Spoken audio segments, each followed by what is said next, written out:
बिस्मिल्लाहिर्रहमानिर्रहीम अस्सलाम वालेकुम। आज जो हमारा केमिस्ट्री क्लास 9 है वो का जो टॉपिक है वो है global warming, green house effect. मतलब हमारी अर्थ को वार्म करना, मतलब टेम्परेचर इंक्रीज़ कर देना हमारे अर्थ का। तो ये भी आजकल काफ़ी ग्लोबल इफेक्ट बना हुआ है। Depletion of ozone layer, acid rain, green house effect, global warming, ये सारे जो हैं ये काफ़ी जो है ग्लोबल इफेक्ट बने हुए हैं पोल्यूशन के। इससे भी जो हमारी अर्थ का जो टेम्परेचर है वो इंक्रीज़ हो रहा है, जिसकी वजह से काफ़ी प्रॉब्लम्स क्रिएट हो रहे हैं, जिस वजह से फ्लड्स वगैरह आ रहे हैं, ग्लेशियर्स मेल्ट हो रहे हैं, जो वेदर चेंजेस है वो आ रही हैं। तो अब देखते हैं ग्लोबल वार्मिंग होता क्या है। तो जो ग्लोबल वार्मिंग है इसमें जो है ग्रीन हाउस इफेक्ट है क्या? तो मैन मेड, जिससे अगर ब्लैंकेट देते हैं अर्थ सरफेस को वार्म अप होने के लिए, जिसमें कार्बन डाइऑक्साइड गैस होती है, मीथेन होती है, वाटर वेपर्स होती हैं और अदर गैसेस होती हैं एटमॉस्फेयर में।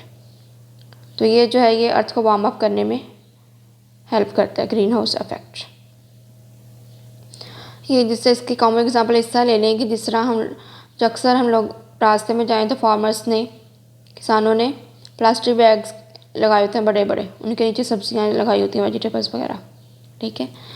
तो वो हम फिर बेमौसमी सब्जियां इसी वजह से खाते हैं, तो ग्रीन हाउस इफेक्ट की वजह से सब्जियाँ हो रही होती है वो हम लोग सर्दियों में भी खा रहे होते हैं। मतलब कि इस तरह हम लोग जो गर्मियों की सब्जियाँ हैं वो सर्दियों में भी खा रहे होते हैं, और जो सर्दियों की सब्जियाँ वो गर्मियों में भी खा रहे होते हैं, फ्रूट्स वगैरह, सब्जियाँ वगैरह। तो the progressive warming up of the earth surface due to blanket effect of man made carbon dioxide, जो प्रोग्रेसिव वार्म अप होता है अर्थ सरफेस को किस वजह से? जो मैन मेड ब्लैंकेट होता है जिसमें carbon dioxide, methane, water vapours और अदर गैसेस होती हैं एटमॉस्फेयर में, इस कॉल्ड ग्रीन हाउस इफेक्ट। जिसका क्या बोलते हैं? Green house effect.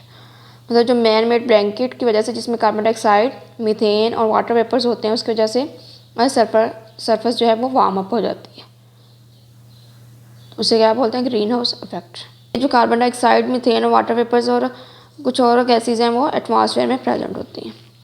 तब जो सन से जो रेडिएशंस एमिट हो रही होती हैं, अल्ट्रावायलेट रेडिएशंस होती है, वो ग्रीन हाउस से पास कर जाती हैं अर्थ सरफेस तक।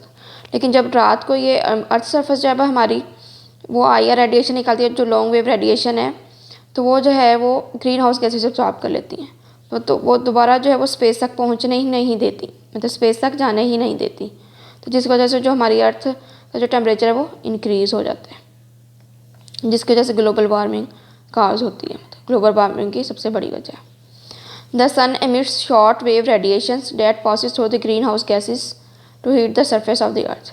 तो जो सन जो है एमिट करता है wave radiation, short wave radiation, जो सन एमिट्स करता है शॉर्ट वेव रेडिएशन, जिसे अल्ट्रावायलेट रेडिएशन भी बोलते हैं, that passes through greenhouse gases, जो कि ग्रीन हाउस गैसेस से पास करती है to heat the surface of the अर्थ, जो कि अर्थ के सरफेस को हीट कर देती है। एट नाइट जो अर्थ सरफेस है फिर रात को जो है वो earth surface long wave radiation emit करते हैं, जिसे IR रेडिएशन बोलते हैं। Is mostly absorb by green house gases, ये जो है ग्रीन हाउस गैसेस एब्जॉर्ब कर लेती हैं। तो this process of absorption prevents the radiation to reach space. तो ये जो एब्जॉर्प्शन जब कर लेती हैं तो ये आगे स्पेस तक पहुँचने नहीं देती, खला में पहुँचने नहीं देती, reducing the speed at which can earth cool.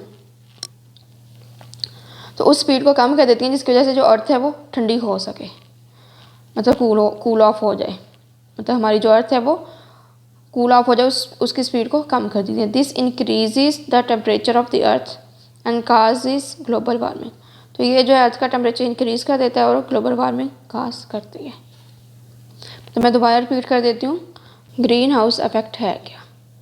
तो जो मैन मेड ब्लैंकेट इफेक्ट होता है, जैसा कार्बन डाइऑक्साइड होगी, उसमें मीथेन होगी, वाटर वेपर्स हो गया, अदर गैसेज होगी एटमॉस्फेयर में, तो वो एक ब्लैंकेट इफेक्ट बना देती है, जिससे अर्थ सरफेस का जो टेम्परेचर है वो इंक्रीज़ कर जाता है।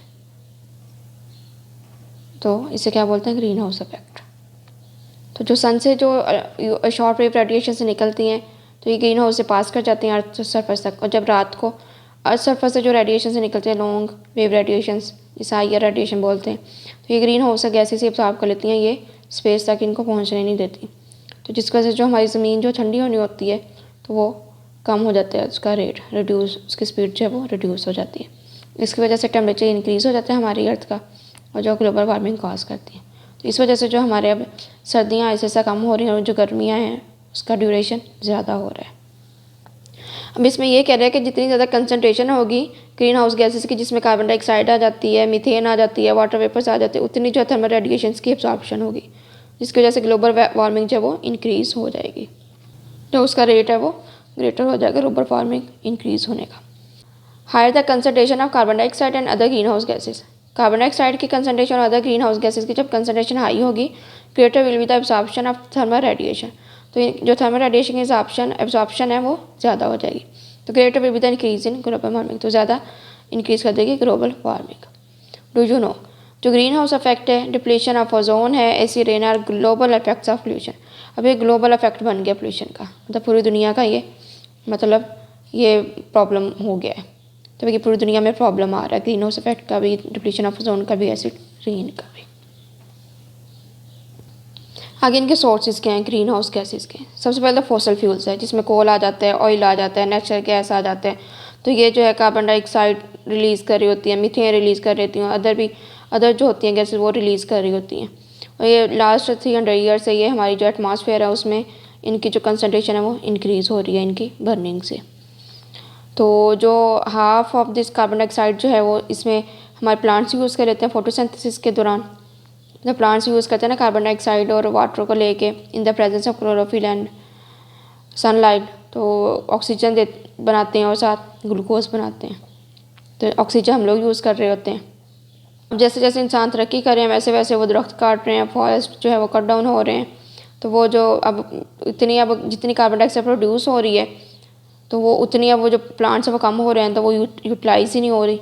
तो वो ऐसा फिर उसकी जो कंसनट्रेशन है वो इंक्रीज़ कर रही है एक नॉर्मल रेंज से, तो हमारे लिए फिर जो है वो ग्लोबल वार्मिंग क्रिएट कर रही है, मतलब काफ़ी ज़्यादा प्रॉब्लम क्रिएट कर रही है। जो मीथेन है वो भी एक ग्रीन हाउस गैस है, उसके भी काफ़ी ज़्यादा एडवर्स इफेक्ट है। वैसे मीथेन जो है वो हम लोग घर में भी वो जो गैस होता है सिलेंडर उसमें यूज़ कर रहे होते हैं, 85% होती है, बाकी भी होती है। मीथेन जो होता है उसका ज़्यादा मेन पार्ट होता है। तो ये भी ग्रीन हाउस गैस है, तो जिसके एडवर्स इफेक्ट हैं। तो इसकी जो एयर में कंसनट्रेशन है वो क्यों इंक्रीज़ हो रही है? वेजिटेशन जो मैटर है उसका डिके हो रहा है, एनिमल्स की जो डाइजेशन है, और जो राइस फील्ड में ये प्रोड्यूस हो रही होती है मीथेन। तो देखते हैं sources of greenhouse gases. Due to the burning of large amount of coal, oil and natural gas, मतलब फॉसल फ्यूल्स इसे कलेक्टिवली बोल देते हैं। The amount of greenhouse gases, carbon dioxide together with other gases in the atmosphere has increased for the last 300 years. तो जो greenhouse gases इसमें carbon dioxide है वो अदर गैसेज के साथ मिलके हमारी एटमॉस्फेयर में उनकी जो कंसनट्रेशन है वो इंक्रीज़ हो रही है लास्ट 300 ईयर से। अब about half of this carbon dioxide is utilized by plant life during photosynthesis. अब इसमें जो हाफ जो है कार्बन डाइऑक्साइड वो प्लांट जो है वो यूटिलाइज़ कर लेते हैं ड्यूरिंग फोटोसिंथेसिस में, जिसमें वो अपनी फूड प्रिपेयर कर रहे होते हैं। एज ह्यूमन बींग, जब ह्यूमन बींग्स जो है cut down forest, the capacity of trees to remove carbon dioxide from the air is diminished. अब जो ह्यूमन है वो फॉरेस्ट काट रहे हैं, जिसकी वजह से जो कैपेसिटी है ट्रीज़ की एयर से कार्बन डाइऑक्साइड को रिमूव करने में वो कम हो रही है। तो जो methane is an other greenhouse gas, जो मीथेन है वो एक अदर ग्रीन हाउस गैस है विच काज एडवर्स इफेक्ट, इसका भी एडवर्स इफेक्ट है। The increase in its concentration in air is due to its increase decay of vegetation matter. तो इसकी कंसनट्रेशन क्यों इंक्रीज हो रही है? Decay of vegetation matter, digestion in animals में डाइजेशन की वजह से, and increase farming of the rice field. तो जो चावलों के खेत हैं उनमें उनकी जो ज़्यादा प्रोडक्शन की वजह से ये मीथेन इंक्रीज़ हो रही है। जब वैसे भी जो चावलों के खेतों में मीथेन गैस पैदा हो रही होती है, तो समटाइम ये अगर इसकी ज़्यादा प्रोडक्शन हो जाती है तो समटाइम ये ना डेथ भी काज कर देती है। अब देखें, sunlight passes through the greenhouse gases and warms everything on the earth. जब सनलाइट जो है वो ग्रीन हाउस गैसेज से पास करती है तो ये वार्म अप कर देती है हर चीज़ को अर्थ में, ठीक है। अब ये जो सनलाइट है ये पास हो रही है तो ये हर चीज़ को वार्म अप कर रही है अर्थ की। अब the earth warms up and gives out heat. अब जब एक दफ़ा अर्थ जो है वो वार्म अप हो गई है, अब अपनी वो हीट निकाल रही है तो लॉन्ग वेव रेडिएशन की फॉर्म में, तो some heat pass through the greenhouse gases. अब कुछ जो है वो ग्रीन हाउस गैसेज से जो है वो पास हो रही हैं, but some in trapped inside, तो कुछ जो है वो अंदर ही रह गए हैं। कुछ पास हो रही हैं तो ग्रीन हाउस गैसेज से कुछ निकल रही हैं बाहर, और कुछ जो है वो अंदर ही ट्रैप कर रही हैं, जिसकी वजह से वार्मिंग ऑफ द अर्थ, जो कि अर्थ जो है वो वार्म अप हो रही है। आगे इंटरेस्टिंग इन्फॉर्मेशन। सबसे ज़्यादा जो ग्रीन हाउस इफेक्ट की वजह क्या है, वाटर वेपर्स। तो water vapours are the earth most abundant greenhouse gas. जो वाटर वेपर्स हैं वो सबसे ज़्यादा जो अर्थ में ग्रीन हाउस गैस की वजह बन रहे हैं। It is responsible for about half of the greenhouse effect. तो ये अगर ग्रीन हाउस इफेक्ट देखें तो इसमें जो वाटर वेपर्स का वो हाफ से ज़्यादा रोल है, मतलब हाफ रोल है इनका। तो जो वाटर वेपर्स है इनका ग्रीन हाउस इफेक्ट में हाफ रोल है और बाकी जो गैसेस है उनका हाफ रोल है। तो ये इतना ज़्यादा इफेक्ट कर रहे हैं वाटर वेपर्स। अब ये जो कार्बन डाइऑक्साइड है ये अभी यूटिलाइज नहीं कर रहे फोटोसिंथेसिस पे, तो ये जो है एटमॉस्फेयर के लोएस्ट एरिया पे अकेमुलेट हो रही है और जो थिक डेंस लेयर बना रही है। तो जिसकी वजह से ये जो है ये ग्रीन हाउस शीट, जिसका एक शीट नहीं होती, ग्रीन हाउस शीट बना रही है गैसेस की। जिससे हम लोग ये जो किसान है ये आर्टिफिशियली जो है प्लास्टिक बैग से बना लेते हैं या वो जो ग्लास से बना लेते हैं। तो ये जो कार्बन डाइऑक्साइड है अब ये मतलब यूटिलाइज नहीं हो रही, तो एक डेंस लेयर बना रही है। अभी ये सोलर रेडिएशन जो होती हैं, जो सन से रेडिएशन आ रही होती हैं वो तो उनको अब्जॉर्ब कर लेती है लेकिन उनको बाहर निकलने नहीं देती, जिसकी वजह से अर्थ का जो टेम्परेचर है वो इंक्रीज़ हो रहा है। The remaining carbon dioxide which is not utilised in photosynthesis. जो रिमेनिंग कार्बन डाइऑक्साइड है जो फोटोसिंथेसिस में यूटिलाइज नहीं हो रही, goes on accumulating in lower areas of the atmosphere. तो वो जो एटमॉस्फेयर के लोअर एरियाज हैं उनमें जमा हो रही है and forms a thick dense layer, जो कि एक थिक डेंस लेयर बना रही है, मोटी तह बना रही है। This layer behaves like glass sheet of the green house. तो ये जो लेयर है ये ग्लास शीट के तौर पर बिहेव कर रही है एज अ ग्रीन हाउस के, that allows incoming solar radiation, जो कि सोलर रेडिएशन को तो अलाउ कर रही है आने में लेकिन उनको बाहर जाने में फिर अलाउ नहीं कर रही, but does not allow it to escape outside, लेकिन इनको बाहर जाने में अलाउ नहीं कर रही। As a result of this average temperature of the earth rises. तो इसकी वजह से जो हमारी अर्थ का एवरेज टेम्परेचर है वो बढ़ रहा है। अब ये जो टेम्परेचर है वो तो फ्यू डिग्री इंक्रीज़ कर रहा है, लेकिन ये जो एक सिग्निफिकेंट चेंज कर रहा है क्लाइमेट में, हमारे बहुत ज़्यादा चेंज कर रहा है। टेम्परेचर तो थोड़ा सा बढ़ा डिग्रीज़ में, लेकिन ये हमारी क्लाइमेट में बहुत ज़्यादा चेंज ला रहा है, जिसकी वजह से जो साइंटिस्ट को ना काफ़ी मतलब मुश्किलात आ रही हैं, जिसकी वजह से हमारी एग्रीकल्चर भी डैमेज होने के करीब है, फूड प्रोडक्शन भी। A rise of few degree in temperature में सीम स्मॉल। जो सा भी टेम्परेचर इंक्रीज़ हो जाए, मतलब फ्यू डिग्री, थोड़ा सा भी टेम्परेचर इंक्रीज़ हो जाए जो कि फ्यू डिग्री ही हो, तो it can enough to cause significant changes in the climate. तो ये क्लाइमेट में सिग्निफिकेंट चेंजेस लेके आता है। At the moment it is difficult for scientist to say how big the changes will be and where the worst effects will be occur. तो scientist को भी idea नहीं हो रहा कि ये बिग चेंजेस जो हैं ये कैसे हो रही है और इनके जो वर्स्ट इफेक्ट हैं वो क्या हैं। This can damage agriculture and food production as well. तो ये एग्रीकल्चर को जो फूड प्रोडक्शन है उनको भी ये डैमेज कर रहा है। आगे exercise. How do living things add and plants remove carbon dioxide from the air. जो लिविंग थिंग्स हैं वो कैसे ऐड करती हैं कार्बन डाइऑक्साइड एयर में, और जो प्लांट्स हैं वो कैसे रिमूव करते हैं कार्बन डाइऑक्साइड एयर से। तो ये हम लोग देखते हैं। तो सबसे पहले हम लोग देखते हैं कि लिविंग थिंग्स जो है वो कार्बन डाइऑक्साइड कैसे ऐड करते हैं एयर में। तो रेस्पिरेशन के ज़रिए, जैसे हम लोग एनिमल्स हैं, प्लांट्स हैं, माइक्रो ऑर्गेनिजम्स हैं, ये जब रेस्पिरेशन करते हैं तो ये ग्लूकोज को ब्रेक डाउन करके कार्बन डाइऑक्साइड और वाटर में चेंज कर देते हैं प्लस एनर्जी। तो glucose plus oxygen give us carbon dioxide plus water plus energy. अगर ऑर्गेनिक मैटर जो है उसका ऑक्सीजन के साथ रिएक्ट करवाएं तो तभी हमें कार्बन डाइऑक्साइड मिलेगी और वाटर प्लस एनर्जी। तो इस तरीके से हम लोग कार्बन डाइऑक्साइड ऐड कर रहे होते हैं एयर में। प्लांट कैसे रिमूव करते हैं एयर से कार्बन डाइऑक्साइड? फोटोसिंथेसिस के ज़रिए। तो ये रेस्पिरेशन का उल्टा है, मतलब इसमें कार्बन डाइऑक्साइड और जो वाटर है सनलाइट और क्लोरोफिल की प्रेजेंस में ग्लूकोज बना देते हैं और ऑक्सीजन बना देते हैं। और जो कार्बन डाइऑक्साइड है ये स्टोर्ड एज अ ग्लूकोज और सेलुलोज। जो फोटोसिंथेसिस है, plants absorb carbon dioxide and use sunlight to produce glucose and oxygen. तो नीचे वो इक्वेशन बताइए, carbon dioxide plus water plus sunlight plus chlorophyll की बस ग्लूकोज और प्लस ऑक्सीजन। जो कार्बन डाइऑक्साइड है वो ग्लूकोज या सेलुलोज की फॉर्म में स्टोर हो जाती है। This nature cycle helps maintain the balance of carbon dioxide in atmosphere. ये एक नेचर साइकिल है जो कि कार्बन डाइऑक्साइड की को बैलेंस कर रहा होता है एटमॉस्फेयर में। However human activities like deforestation and burning fossil fuels disrupt this balance. तो ह्यूमन एक्टिविटीज़ जिस तरह वो दरख्त काट दिए, फॉसिल फ्यूल्स की बर्निंग कर दी, तो वही साइकिल को इंटरप्ट कर रहे हैं, लीडिंग टू क्लाइमेट चेंज, जिसकी वजह से जो हमारी क्लाइमेट है वो चेंज हो रही है। नंबर सेकंड में which gas do rice plants produce. जो राइस प्लांट्स हैं वो कौन सी गैस प्रोड्यूस करते हैं? तो ये हम लोग देखते हैं। जो राइस प्लांट्स हैं वो मीथेन प्रोड्यूस कर रहे होते हैं। जो rice plant produce methane in flooded fields due to anaerobic decomposition of organic matter by microbes. जो फ्लडेड फील्ड्स हैं, मतलब जिनमें पानी खड़ा होता है, उनमें एनाएरोबिक डिकम्पोजिशन होती है, मतलब एब्सेंस ऑफ ऑक्सीजन जो है उनकी डिकम्पोजिशन होती है ऑर्गेनिक मैटर की, माइक्रो ऑर्गेनिजम्स कर रहे होते हैं, तो वो मीथेन गैस प्रोड्यूस हो रही होती है, राइस प्लांट जो है वो प्रोड्यूस कर रहे होते हैं। Which gas is given out by rotting garbage. तो जो ख़राब गार्बेज होता है, कूड़ा कीचड़, उससे कौन सी गैस निकल रही होती है, तो ये हम लोग देखते हैं। तो जो रोटिंग गार्बेज है वो कौन कौन सी गैसेज रिलीज़ कर रहा होता है? Methane, carbon dioxide and hydrogen sulphide. किस वजह से कर रहा होता है? डिकम्पोजिशन की वजह से। तो rotting garbage releases methane, CH4, carbon dioxide CO2 and hydrogen sulphide H2S due to decomposition. Decomposition की वजह से ये तीनों गैसेस प्रोड्यूस हो रही होती हैं, methane, carbon dioxide, hydrogen sulphide. आगे the affect of climate change में भी फिजिकल, इकोलॉजिकल, सोशल और इकोनॉमिकल। तो ये अफेक्ट ऑफ क्लाइमेट चेंज है, ये फिजिकल भी हो सकते हैं, इकोलॉजिकल भी हो सकते हैं, सोशल भी, इकोनॉमिकल भी हो सकते हैं। तो 4 एडवर्स इफेक्ट्स दिखाए गए हैं ग्लोबल वार्मिंग के। तो सबसे पहले rise in sea level. Sea level increase कर जाना, मतलब वो सी लेवल इंक्रीज़ कैसे करता है? जब टेम्परेचर हाई होगा तो जो समुंदर है उनका जो वाटर एक्सपेंड कर जाएगा।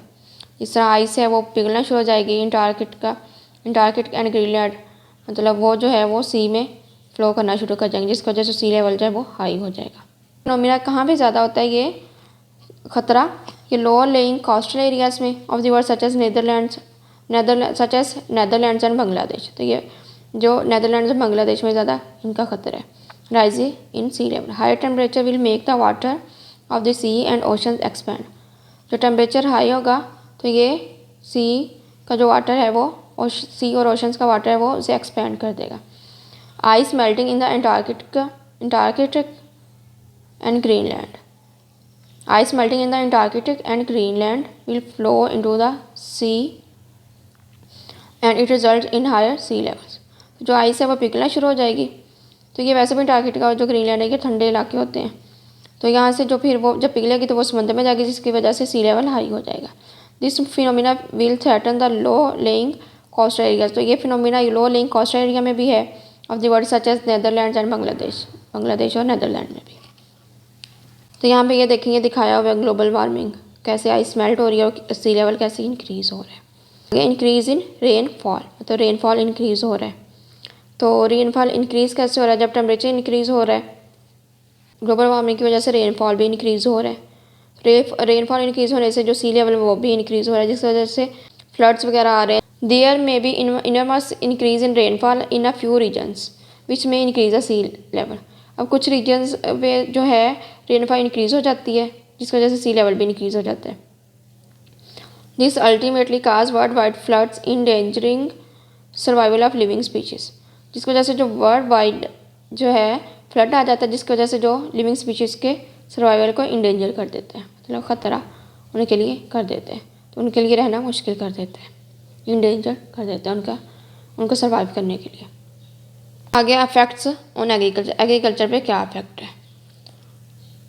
ग्लोबल वार्मिंग से जो है टेम्परेचर तो इंक्रीज़ हो जाएगा, तो इसमें जो वार्म जो है क्रॉप्स जो वार्म इन्वायरमेंट में रह सकते हैं वो तो सर्वाइव कर जाएंगी, लेकिन जो कूल इन्वायरमेंट में रहती हैं तो वो सर्वाइव नहीं करेंगी, तो वो फिर उनकी बेटर प्रोडक्शन नहीं होगी।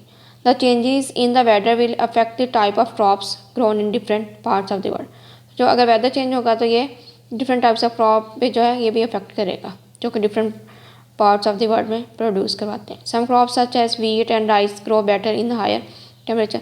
कुछ जो फसलें जिस तरह राइस हो गए, चावल या वीट गंदम होगी, तो ये हाई टेम्परेचर पे बेटर ग्रो करते हैं। But other plants such as maize and sugar can do not. तो अदर प्लांट जैसे मकई और गन्ने की जो फसलें हैं वो फिर सर्वाइव नहीं करती हायर टेम्परेचर पे। आगे हॉट समर एंड विंटर। तो अगर मॉडरेट रीजन है उसमें, जैसा एक मॉडरेट रीजन है उसमें जो है सर्दियाँ छोटी हो रही हैं और जो गर्मियाँ वो उनका ड्यूरेशन बढ़ रहा है और ज़्यादा गर्मी हो रही है। In moderate region the winter will be shorter and the warmer. जो मॉडरेट रीजन है उसमें जो विंटर है वो शॉर्टर हो रही है और वार्म हो रही है आहिस्ता आहिस्ता, और जो समर है वो लॉन्गर हो रहा है और हॉटर हो रहा है। गर्मियों का जो ड्यूरेशन है हमारे नॉर्मल से ज़्यादा हो रहा है, जो सर्दियाँ हैं वो उनका ड्यूरेशन नॉर्मल से कम हो रहा है। Moderate region the winter will be shorter, winter shorter होंगी एंड वार्मर और गर्म होंगी। The summer will be longer, जो गर्मी है वो लंबी होंगी और हॉटर और गर्म होंगी। आगे interesting information, since 1990 we have lost around 28 trillion tons of ice. 1990 में हमने 28 ट्रिलियन टन जो आइस है वो लॉस्ट की है। At present it's melting rate is 1.2 trillion tons per year. अब जो है वो आइस मेल्ट होने का जो रेट है वो 1.2 ट्रिलियन टन है पर ईयर। तो एक साल में 1.2 ट्रिलियन टन जो आइस है वो मेल्ट हो जाती है। तो ये भी आप लोगों ने अच्छे से याद कर लेना। ये भी लॉन्ग क्वेश्चन के लिहाज से भी काफ़ी इंपॉर्टेंट है और शॉर्ट क्वेश्चन के लिहाज से भी काफ़ी इंपॉर्टेंट। इनके जो इफेक्ट है ना वो अक्सर पूछ लेते हैं और समटाइम ये सारा भी डिटेल से पूछ लेते होते हैं।